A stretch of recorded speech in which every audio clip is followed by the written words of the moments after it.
The sun had already slipped behind the ridge when I heard the first low roll of thunder drifting across the New Mexico sky. Evening light here has a way of turning the land copper and gray. Not in a pretty way, just tired. Out here, nothing changes much. No real seasons, just wind, dust, and hard choices. The little green we have clings stubbornly to the edges of dry creeks or hides deep in roots that refuse to give in. Everything else is burned out or just waiting its turn. I was sitting outside the chicken coop that night, mending a loose hinge with a bent nail I'd found in a bucket. My hands moved slow and steady, not lazy, just measured. I'd already patched a leak near the stock tank that morning, replaced 2 fence posts, and boiled the same beans I'd eat for supper. I keep to work like that every day, not because the ranch is thriving, it isn't, but because motion keeps my thoughts from wandering into places they don't belong. I'm thinner than I used to be. My shoulders still broad enough to carry what needs carrying, but they've learned to stoop from years of bending over fences and sleeping in the wrong positions. My beard went gray a couple years back. My voice, well, I haven't used that in 5 years, not since the measles came through and took my wife and my boy in 3 days' time. Buried them behind the house just past the split rail fence under a crooked fruit tree that's never bloomed again. I didn't leave the ranch after that, not once. Didn't sell, didn't drink, just stopped talking. Not because I'd gone mad and not because I was proud or stubborn, just because nothing seemed worth saying anymore. Life pared itself down to what could be fixed with 2 hands and patience. Feed the chickens, keep the wind from tearing the roof off, boil the beans, patch the fence. Sunrise to sundown, I stayed in motion, and the silence became my company. Sometimes, on evenings like that one, when the air smelled faintly of rain and iron, I'd let my eyes wander toward that ridge and imagine what it might be like to hear another voice, not words, just the sound. A chair scraping across the floor, someone else breathing in the room. But I'd shake it off quick, best not to go digging in empty ground. The thunder moved closer. Big drops of rain started to tap against the coop roof. I gathered my tools and was just about to head inside when I saw it.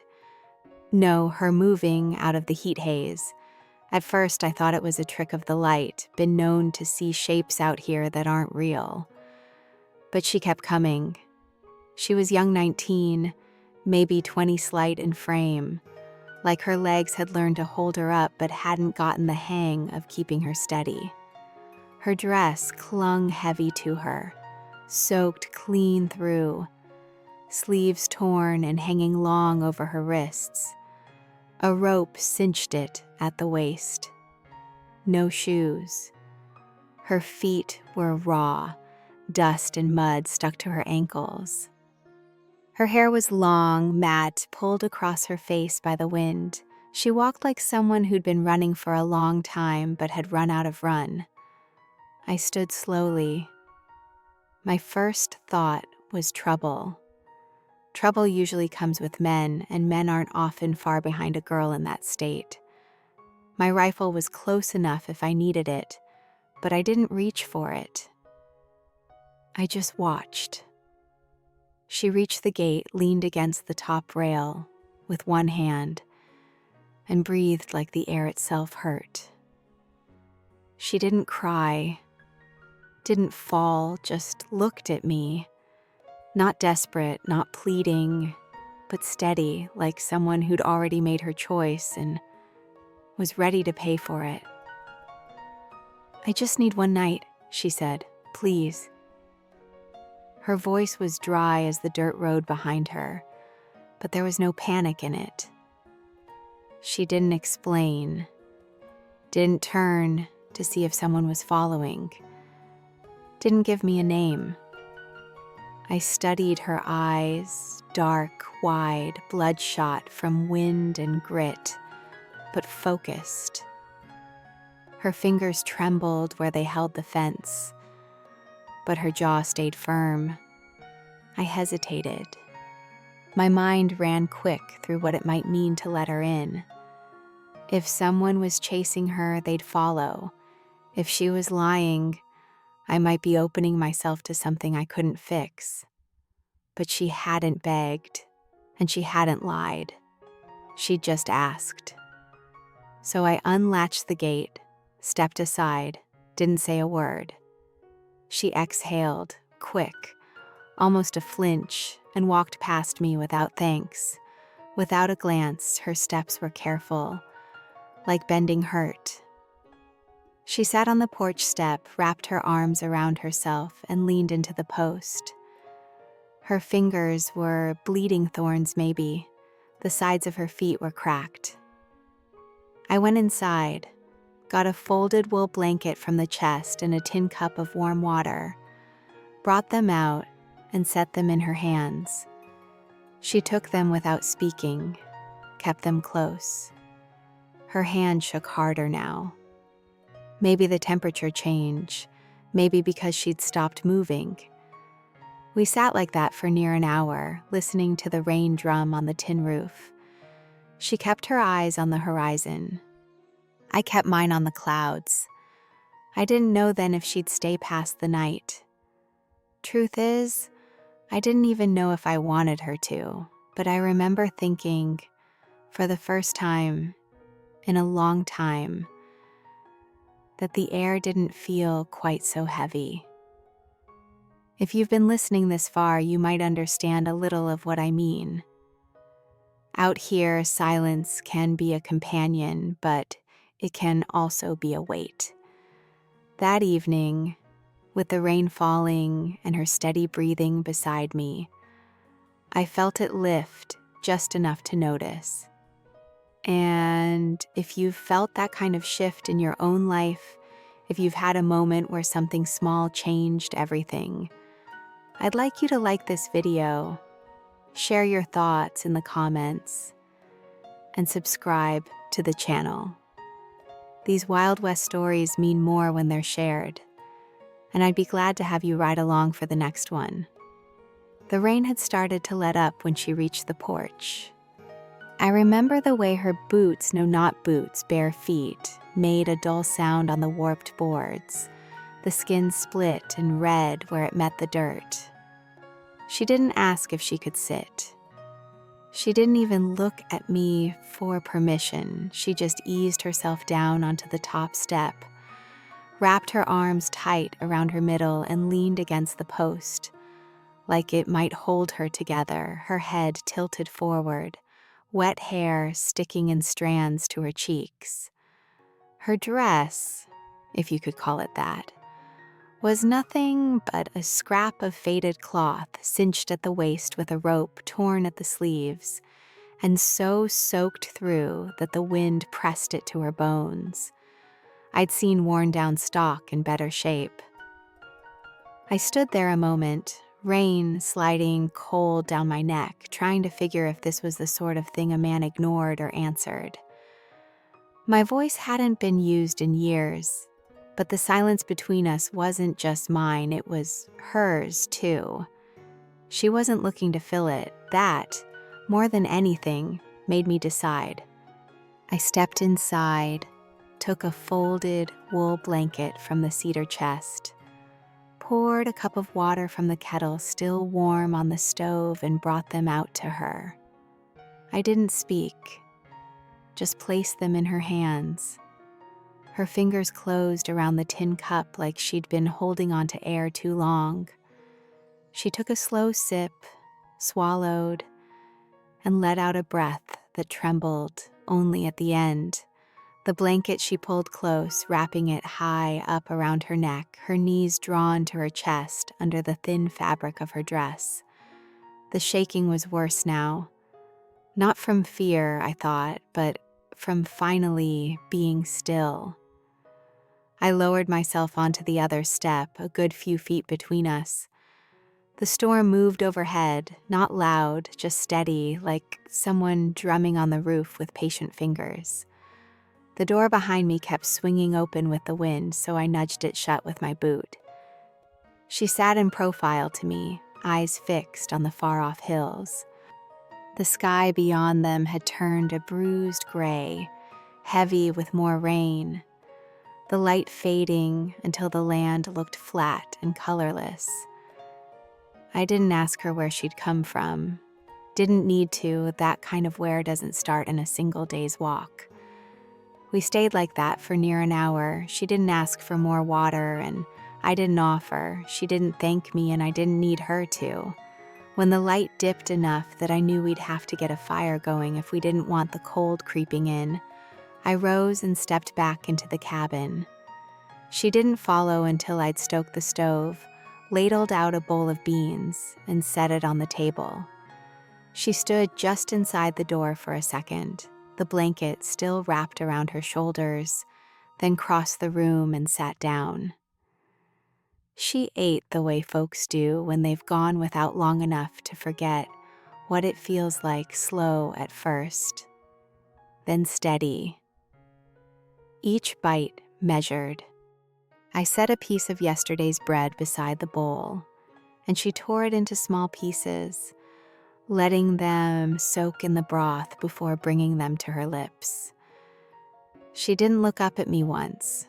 I didn't sit at the table. I leaned against the counter, arms crossed, watching the fire catch in the stove glass. When she was done, she pushed the bowl back just enough to rest her elbows on the table and close her eyes for a moment. It wasn't sleep, not yet. Just the kind of stillness that comes when your body's been telling you to stop for too long. I spread my bedroll out near the fire like I did every night and pulled my coat over me. She glanced at the single bed against the far wall, then at me. I didn't move, didn't explain. She stayed seated for a long while until the wind rattled the window and the fire hissed with fresh rain sliding down the chimney pipe. Then she crossed the room, sat on the edge of the bed, and stared at the floorboards. She lay down without taking off the blanket, pulling the thin quilt over herself. I closed my eyes, but I didn't sleep. Not yet. Hours passed. The rain quieted. The fire dimmed. At one point, I opened my eyes and found her sitting up again, staring at the door like she was listening for something. Her hand reached out and brushed the frame lightly, almost like she was asking permission. She turned then and saw me watching. I didn't speak, just reached for the spare blanket near my bedroll and pushed it a little closer to her across the floor.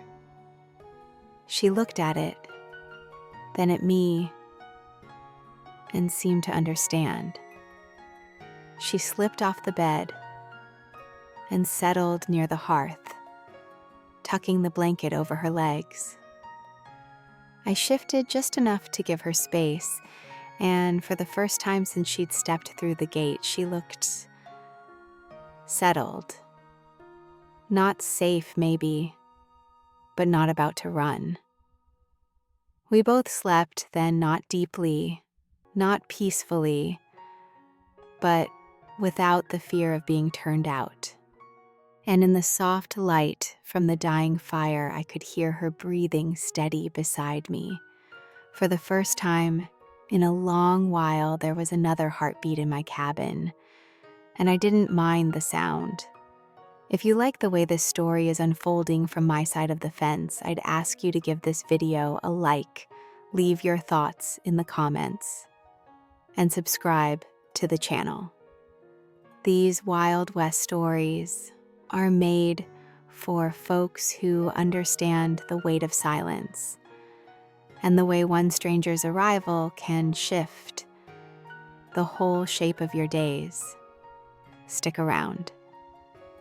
The trail ahead gets even more interesting. The fire burned low by the time she finally let herself rest.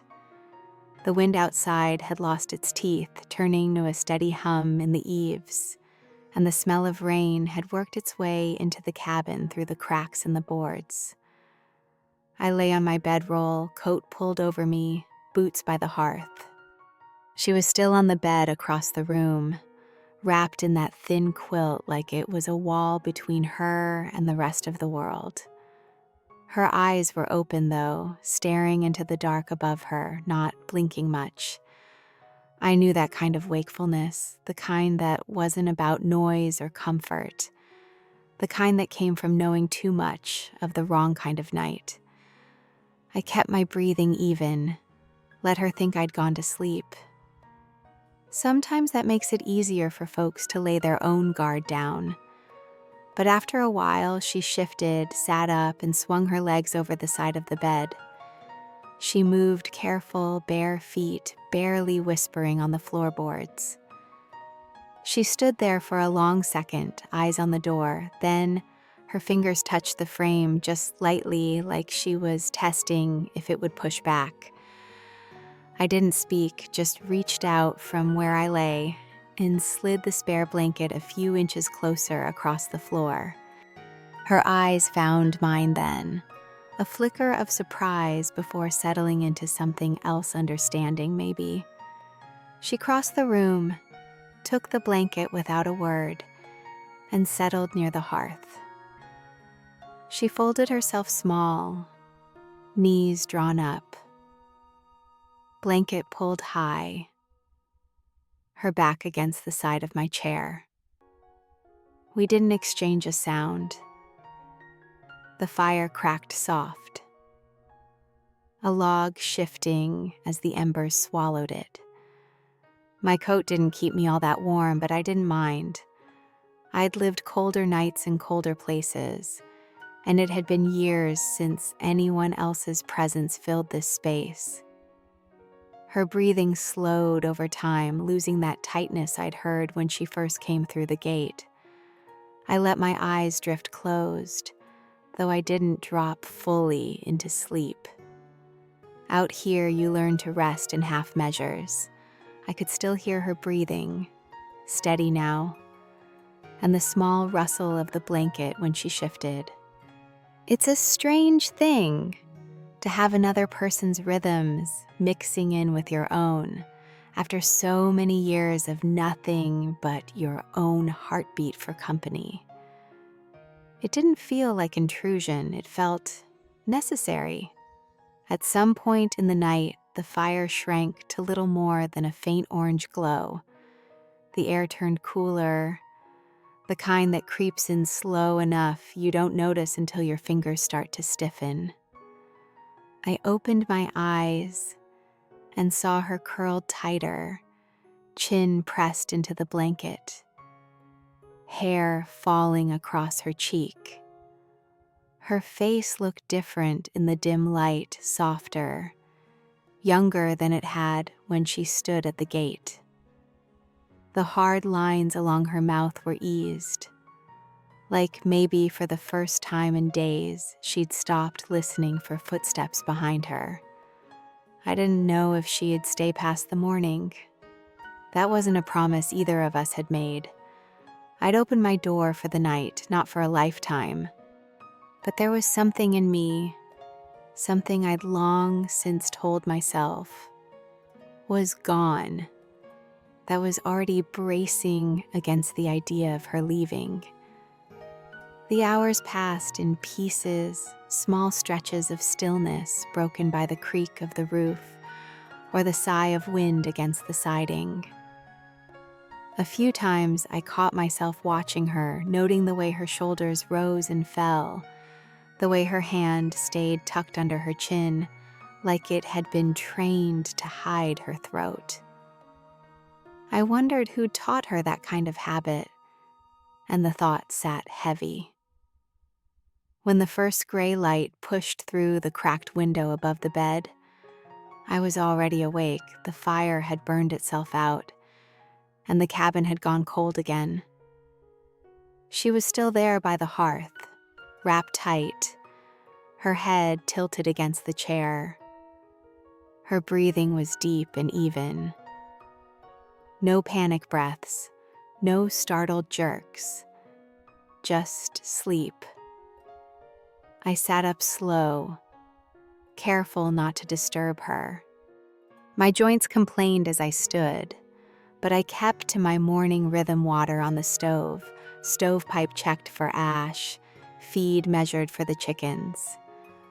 I didn't look her way much, but I was aware of her in every step I took. The kind of awareness that isn't about danger, but about not wanting to undo something fragile. When the kettle began to hum, I poured the warm water into the tin cup and set it on the table where she'd see it when she woke. Then I stepped outside into the damp morning air. The ground was still soft from the rain. A few fence posts had sagged in the wet, and one of the feed sacks had tipped during the wind. The chickens were restless but intact. Everything else had survived the night just fine. Behind me, the cabin door creaked open. I didn't turn. She stood just inside, barefoot still, arms wrapped around herself. The blanket was gone, left folded by the hearth. Her dress was stiff from drying overnight. She didn't step out, not right away, just watched me scatter feed in the yard. Then, after a long pause, she came down the porch steps, slow and measured, like each one had to be earned. She didn't speak. She didn't ask what to do. She just bent and picked up the tipped sack, holding it steady while I refilled it. When I moved to the fence line, she followed. When I dug up a rotted post, she held the spade. When we came across a dead rabbit tangled in the wire, she didn't turn away, just looked at it for a moment, then helped me bury it. By midday, we were both under the shade tree, each with half a loaf of cornbread and a strip of jerky. I handed her the food, and she ate in silence, chewing slow like it was work she'd forgotten the rhythm of. After a while, she spoke, and her voice quiet, even. "Thank you." I nodded once. That was enough. The next morning came on slow, with that pale light that makes everything look washed thin. I'd already been outside for a while, checking the north fence where the rain had loosened the posts, when I noticed she'd followed me out. No sound, no announcement. Just there, a few paces behind, the blanket from the night before gone, and her hair combed through with her fingers. She still didn't have shoes, and the ground here isn't kind to bare feet, but she moved careful, like she'd learned to watch where every step landed. I figured she might just be curious, maybe restless. But when I bent to lift the feed sack, she stepped forward and took hold of it without being asked. It was heavier than she looked ready for, but she didn't complain, just braced herself and waited while I scooped grain into the trough. The chickens clucked and crowded in close, but she didn't flinch at the noise or the flurry of wings. I'd seen grown men shy back from less. When I turned toward the fence line, she fell into step beside me. We reached a rotted post, and before I could tell her to stand clear, she was already kneeling, holding the spade steady while I worked the earth loose. I didn't stop her. There was a certain set to her shoulders that told me she wasn't looking for my permission anyway. The work stretched on like that. Quiet, steady. Midday came, and I pulled half a loaf of cornbread and a strip of jerky from my coat pocket. I handed them to her, and she sat under the shade of a mesquite tree, chewing slow. eyes half lidded against the sun. When she swallowed the last bite, she glanced over at me and said 2 words. "Thank you." Simple, unadorned. I just nodded. It was after we'd buried a rabbit tangled in the fence wire that she finally spoke again. She didn't look at me when she said it, just kept her eyes on the patch of dirt we'd leveled. "My name's Ruthie." I didn't answer, not with words. My hands were busy with a branch I'd broken off that morning, my knife pulling curls from the wood. It wasn't a dismissal, just the way I listen best. "I can help around here," she said after a moment. "I don't need much." I nodded, still carving. She didn't ask me mine. Maybe she'd figured I wouldn't tell her. Maybe she just didn't need to know yet. That evening, she washed her hands at the basin near the back wall, then took up the broom and began sweeping out the corners of the cabin. I stood by the door for a minute, watching. There was something about the way she moved, cautious but determined, that told me she wasn't doing it to pass time. She was doing it to belong, even if it was only for a day. She rinsed the tin cup she'd used, folded the blanket, straightened the bed. She wasn't afraid of doing something wrong. She was afraid of doing nothing at all. I went to the chest in the back room and pulled out a shirt too big for her, but cleaner than the dress she'd been wearing. I handed it to her. She didn't ask why I had it or whose it was, just nodded, stepped behind the door and changed. When she came out, the sleeves hung past her wrists, but she'd rolled them up neatly. That night, she sat by the hearth again, her knees drawn up, hair falling forward as she combed through it with her fingers. I sat in the chair with my boots off, one hand on the armrest, eyes half closed. After a while, she looked over at me. "Is it just you here?" I opened my eyes, met hers.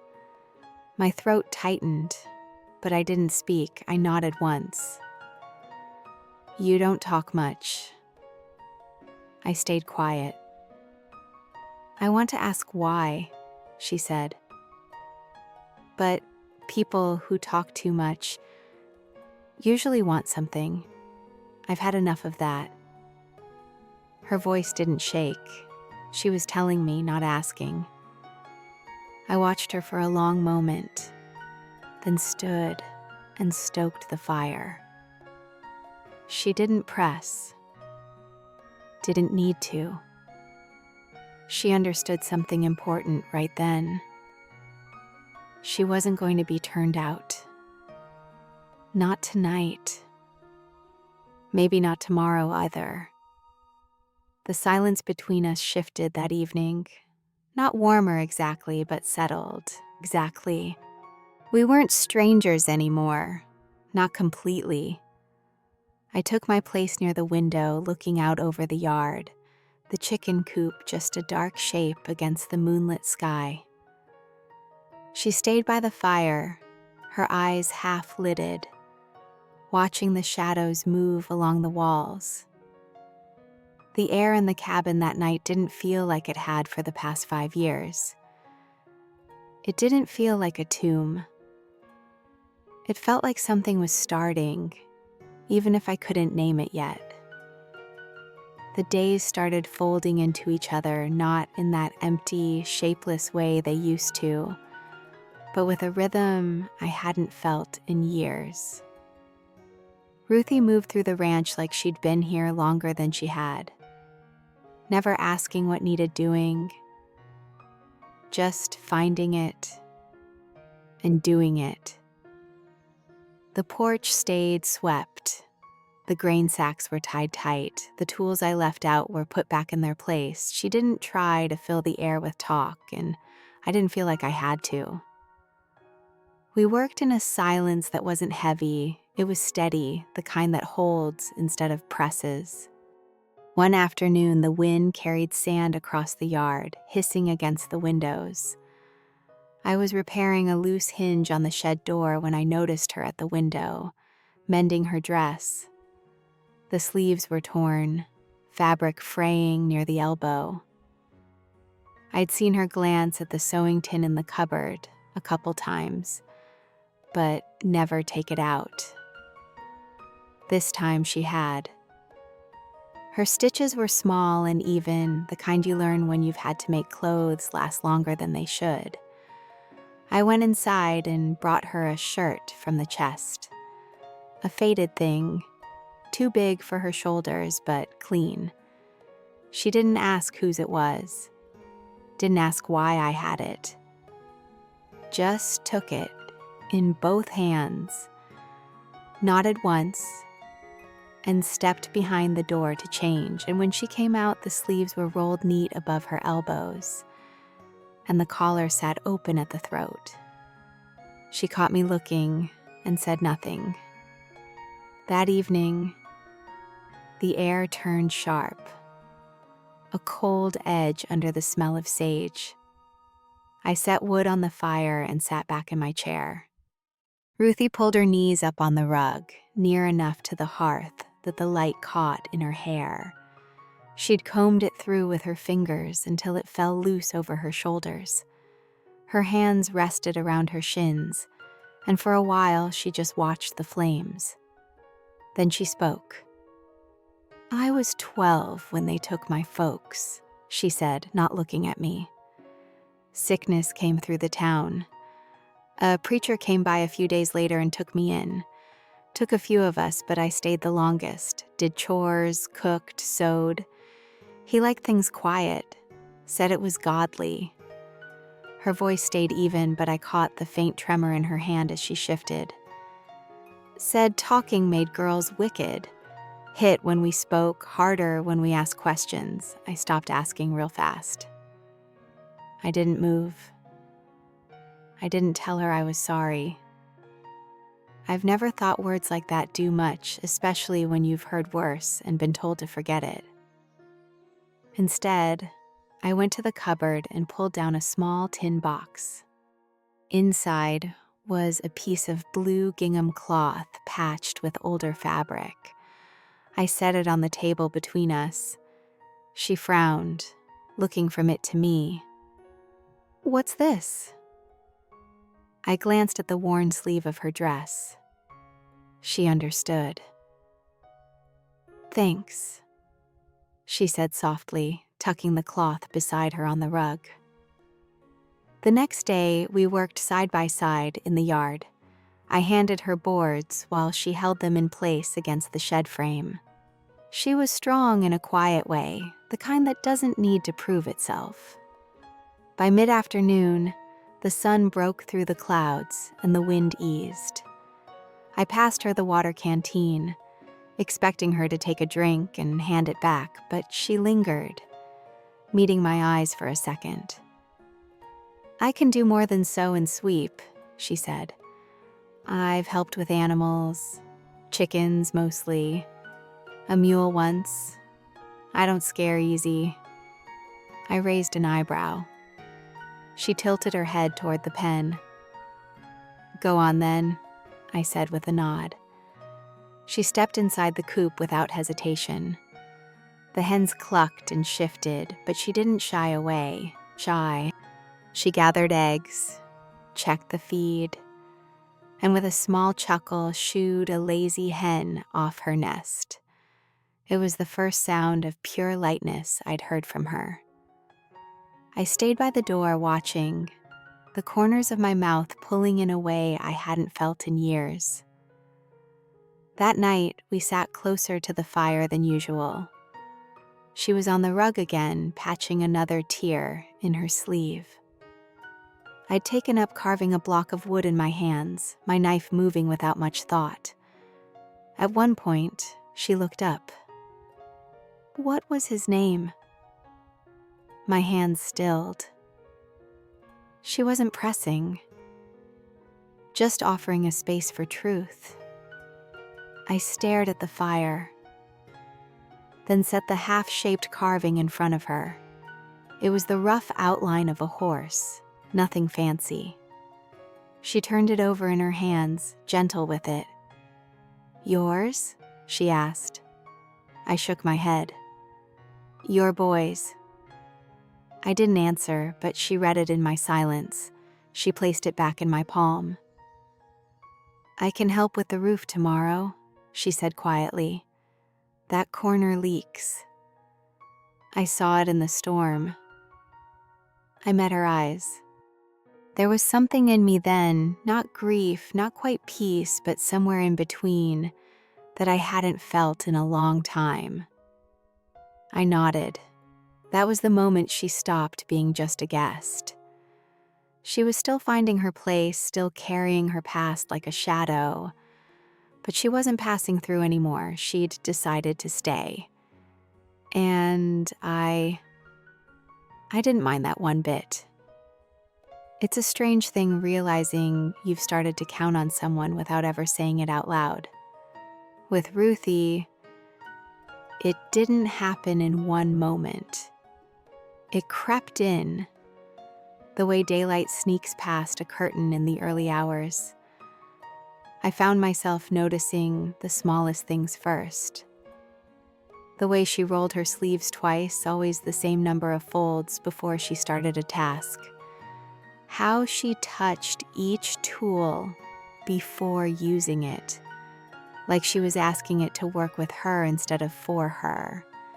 She didn't waste anything, not a scrap of cloth, not a handful of grain, not a minute of daylight. I began leaving things where she'd find them. A worn pair of gloves on the porch rail, a bar of soap near the basin, a folded cloth draped over the back of her chair. I didn't think of them as gifts, more like acknowledgments, quiet ways of saying, "I see you," without forcing her to answer. She didn't make a fuss over them. She just put them to use, and that was enough for me. On the fourth morning after she came, I woke to find her already outside.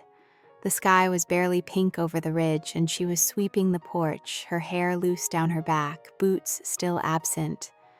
I'd never told her the broom's place, but she'd found it. She paused when she saw me watching, nodded once, then went back to her work like the exchange hadn't needed more. Later that day, we were at the southern fence line repairing a sagging stretch. She held the boards while I drove nails into them, her grip steady, arms braced against the push of the hammer. The wind stirred the dust into slow spirals, and for a while we worked without a sound.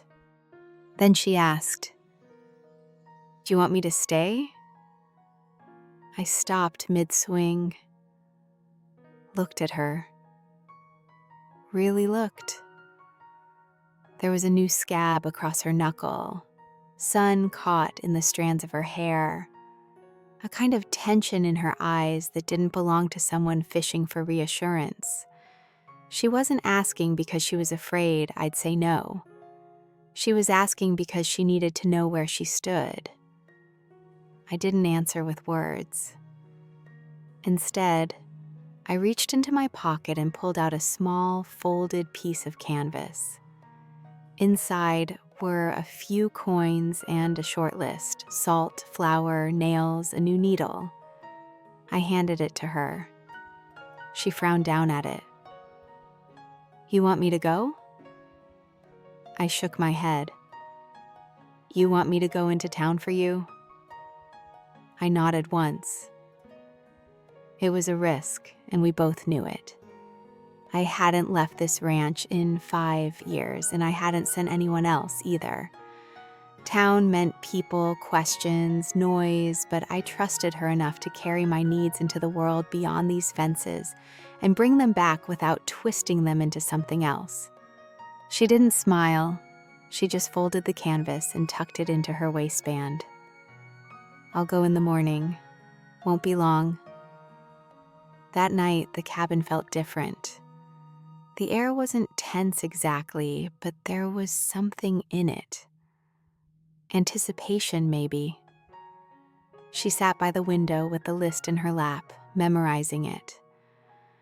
I busied myself with the stovepipe, checking it twice, though it didn't need it. After a while, she looked over at me. What should I say if they ask about you? I stood still for a moment, then walked to the table and set the carved mug I'd made for her down in front of her. The handle was still uneven, the grain smoothed where the fingers would grip. I said one word, the first she'd ever heard from me. Nothing. She stared at me for a moment, then nodded. All right. The next morning, just after sunrise, she saddled the mule. The coins in the list were tied in a flour sack. I stood on the porch, arms crossed, watching her tie the straps. She stopped before mounting and asked, "You need anything else?" I handed her a small tin. Inside were 2 buttons, a broken brooch, and a strip of faded ribbon. She didn't ask why. She just tucked it into her bundle. When she rode off down the trail, dust curling up behind her, I watched until she disappeared over the ridge. The cabin was quiet when I stepped back inside, but it wasn't the same kind of quiet I'd known for years. This wasn't absence, it was waiting. I knew she'd be back, and that knowledge, that unspoken trust sat in me like a fire banked low, steady, and sure. I didn't need to name it. It was enough to feel it. The morning she left for town, the air was dry enough that dust lifted with every step of the mule's hooves. I stood on the porch, arms folded, watching her check the straps one last time. She didn't fidget or stall, just moved with that same deliberate care she had with everything else. The list and the coins were tied in a flour sack tucked behind her on the saddle. In her waistband was the folded canvas I'd given her, and inside her bundle the tin with the 2 buttons, the broken brooch, and the strip of faded ribbon. "You need anything else?" she asked. I shook my head, then handed her the tin. She took it without a question, slipping it in beside the rest. She didn't need to ask what it meant. She climbed into the saddle with an ease that told me she'd done it plenty of times before, boots my wife's old pair set firm in the stirrups. The mule shifted under her, but she settled it with a low word. She didn't look back when she rode down the trail, and I didn't call after her. I just stood there until the dust she stirred drifted back to the ground. Inside, the cabin felt different. The silence was familiar, but not the same as before, and this wasn't the emptiness I'd lived in for years. It was the pause between heartbeats, the waiting. I found myself moving through the day slower, listening for sounds that wouldn't come. Her footsteps across the porch, the broom swishing over the boards, the soft scrape of a chair across the floor. I mended a hinge on the pantry door, replaced a loose plank on the chicken coop, swept out the shed, and still the sun hadn't dropped halfway down the sky. I told myself she'd be back by afternoon, though I knew the ride to town and back was a longer stretch than that. Sending her was a risk. Not just because of the supplies, but because it meant trusting someone with the thin thread of connection I'd started to feel again. People have a way of disappearing, sometimes by choice, sometimes not. I'd learned that truth too many times to forget it. When the light began to fade toward the ridge, I stepped out onto the porch and looked at the trail. Nothing. No sound but the wind through the sage. I went back inside, stirred the beans on the stove, and set 2 tin plates out on the table anyway. Habit or hope, I couldn't tell which. It was near dusk when I finally heard it. The steady rhythm of hooves. Not hurried, but not dragging.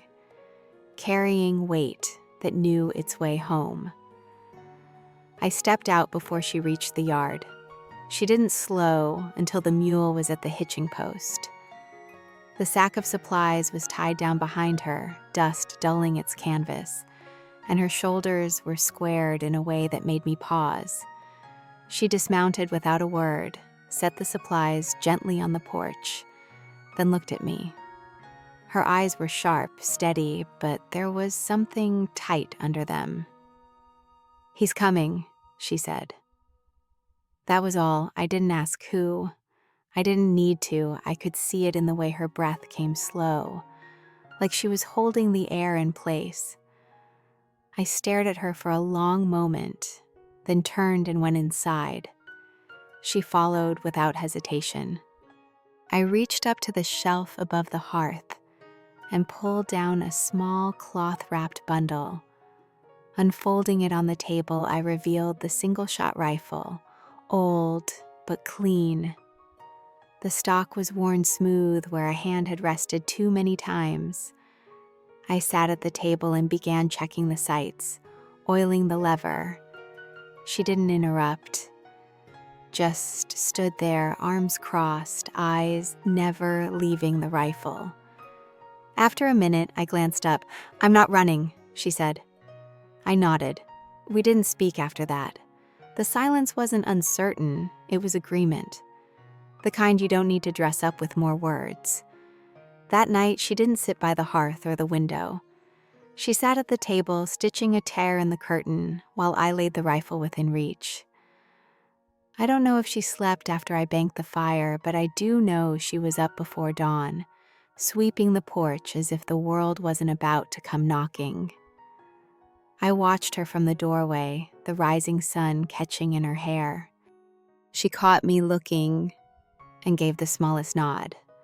Not a question, not reassurance, just a quiet recognition of what we'd both decided. I'd pictured her ride to town in bits and pieces while she was gone. The sway of the mule, the heat rising off the trail, the way the dust clings to your skin until you can feel it in your teeth.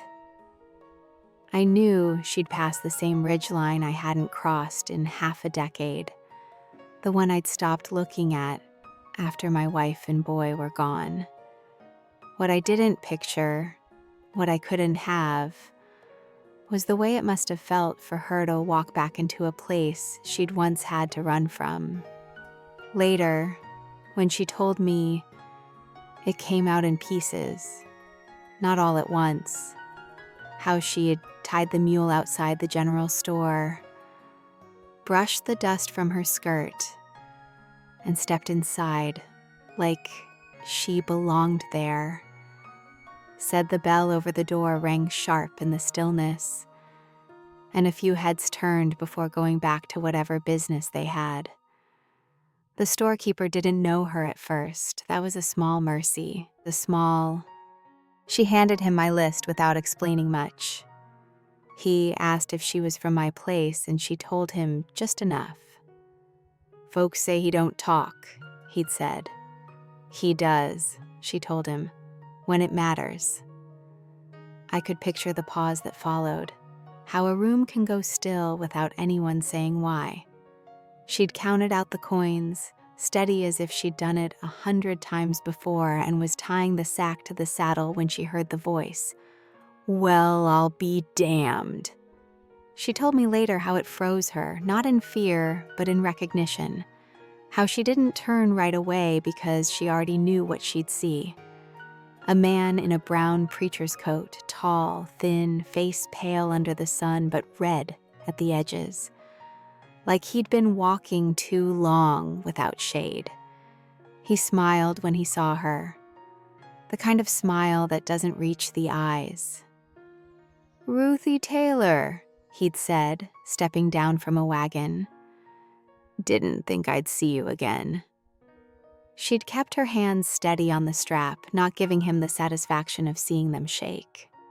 "You always did run," he went on, "but I knew you'd come crawling back eventually. No one else would take you."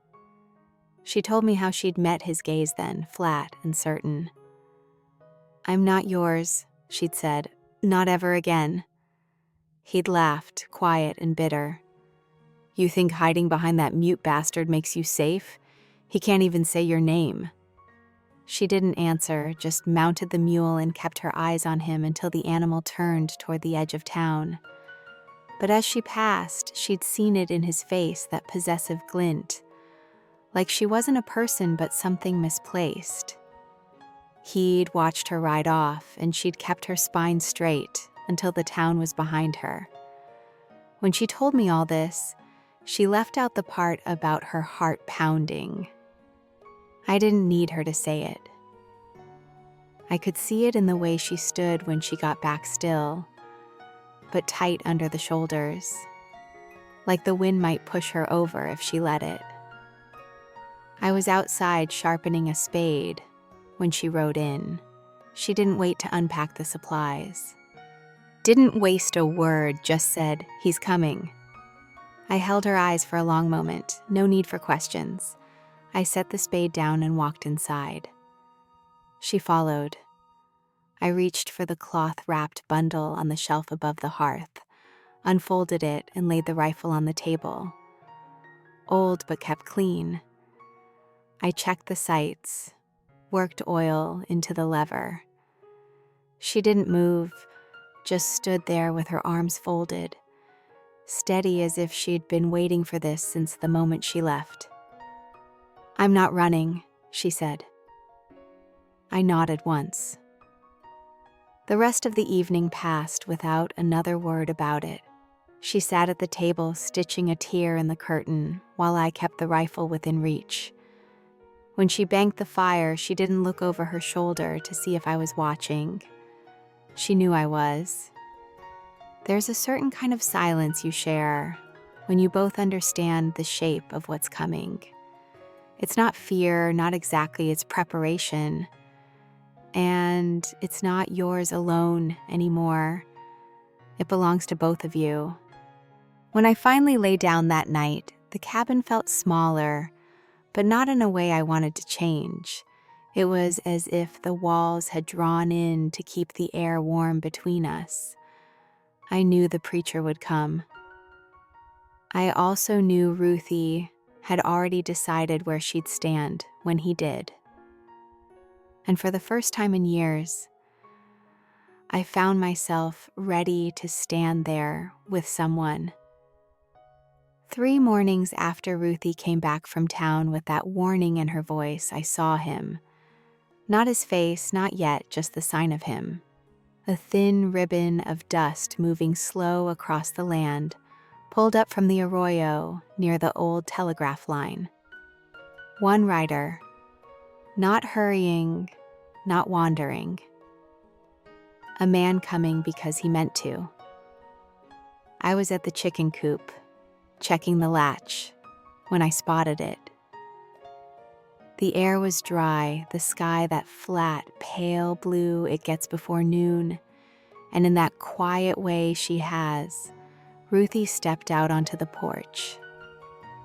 She didn't ask me what I was looking at. She just followed my gaze until her eyes found the dust. Her shoulders drew in a little, but her chin stayed up.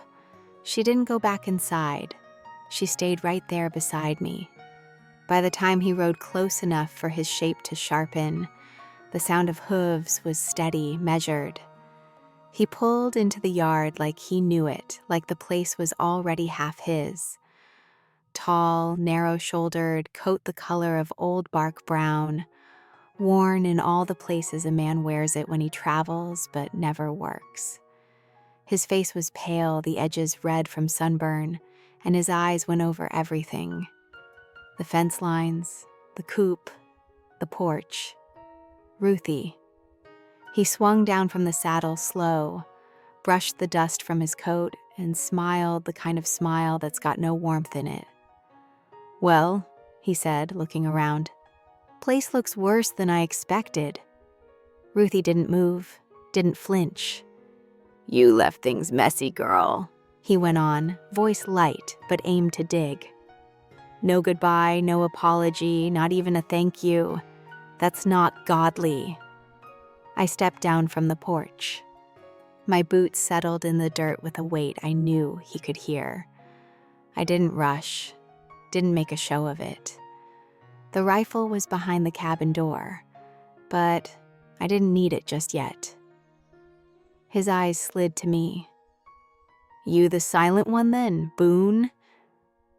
I let the quiet between us answer for me. She's mine, he said, tilting his chin toward Ruthie. I fed her, housed her, gave her the word. That means something still. Behind me, Ruthie's voice was steady, sharp. You don't own anything. The preacher smiled wider, too wide. You're confused, girl. That man can't even speak. He's got a grave out back and nothing else. He can't protect you. That's when I spoke, first time she'd ever heard my voice. Just one word. No. It wasn't loud, but it was enough to make him pause. Ruthie's head turned toward me, not because I'd spoken, but because of how I'd said it. Calm, certain, no room for him to push through. He took a step closer. You think that changes anything? I stepped forward to meet him, closing the gap until there was nothing between us but the weight of what was decided. I said no. It landed in the space like a hammer. His eyes flicked past me toward Ruthie, toward the open yard, toward the ridge, like he was measuring whether this was worth the trouble. Ruthie stepped down off the porch and came to stand just behind my shoulder. Then she walked right past me, stopping only a few feet from him. You can ride back to wherever you came from, she said. There's nothing for you here. He looked at her for a long moment, that smugness slipping at the edges. Then he laughed under his breath. Not from humor, but from something small and mean. Waste of my time. He turned, climbed back into the saddle, and with a tug at the reins, wheeled the horse around. Dust rose under its hooves as he headed back toward the ridge. I didn't watch him go. I watched Ruthie. She stood there, eyes still on the horizon, until the sound of hooves was gone. Then she turned and walked back toward me, her steps slow, steady. That was the first word I ever heard from you, she said. I nodded once. It was enough. We went inside without saying anything more. The cabin felt different, not because the danger had passed, but because we'd faced it together.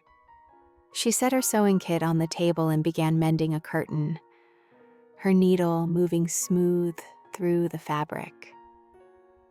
I sat near the hearth, knife in hand, shaping a small block of wood into something I hadn't decided yet. The door stayed open, letting in a faint breeze. Neither of us moved to close it. We didn't speak through supper, didn't need to. She didn't have to tell me she was staying, and I didn't have to ask her to. That choice was already made out there in the yard, in the space between no and the preacher's retreat. Outside, the chickens settled in and the sky dimmed from violet to black. Somewhere out beyond the ridge, that man was a speck in the dark, riding toward nothing I cared about. Everything I needed was already here. After the preacher rode off, the dust he left behind settled slow, like even the land didn't care to hold his passing. The sound of his horse faded into the ridge and the yard went still again. The quiet was different now. Not the kind I'd lived with for years, where the walls seemed to press in and the air turned heavy with all that wasn't said. This quiet felt open. It felt like choice. Ruthie stayed outside for a long while, her eyes fixed on the trail until there was nothing left to see. When she turned toward me, her face wasn't hard the way it had been when he arrived. There was something softer there, but not weak. More like she'd just set down a weight she'd been carrying for far too long. Inside, she went straight to the table and took out a square of fabric. The needle moved in her hands like it was a natural extension of her fingers, pulling thread through the cloth in smooth, measured strokes. I settled near the hearth, knife in hand, a block of wood resting in my palm. I hadn't decided what I was carving yet. Maybe another mug, maybe something smaller, but it didn't matter. The work kept my hands busy while my mind circled around the truth of what had just happened. The door stayed open. A breeze carried in the scent of sage and the faint sound of chickens settling in for the night. We didn't rush to close it. There was no reason to. We ate later, the way we always did. Simple stew, bread passed between us, the scrape of tin spoons against the sides of our bowls. She didn't talk about the preacher. I didn't bring it up. Whatever needed saying had already been said out there in the yard, in the way we'd stood without stepping back. After supper, she stood at the window, the lamplight brushing over her hair.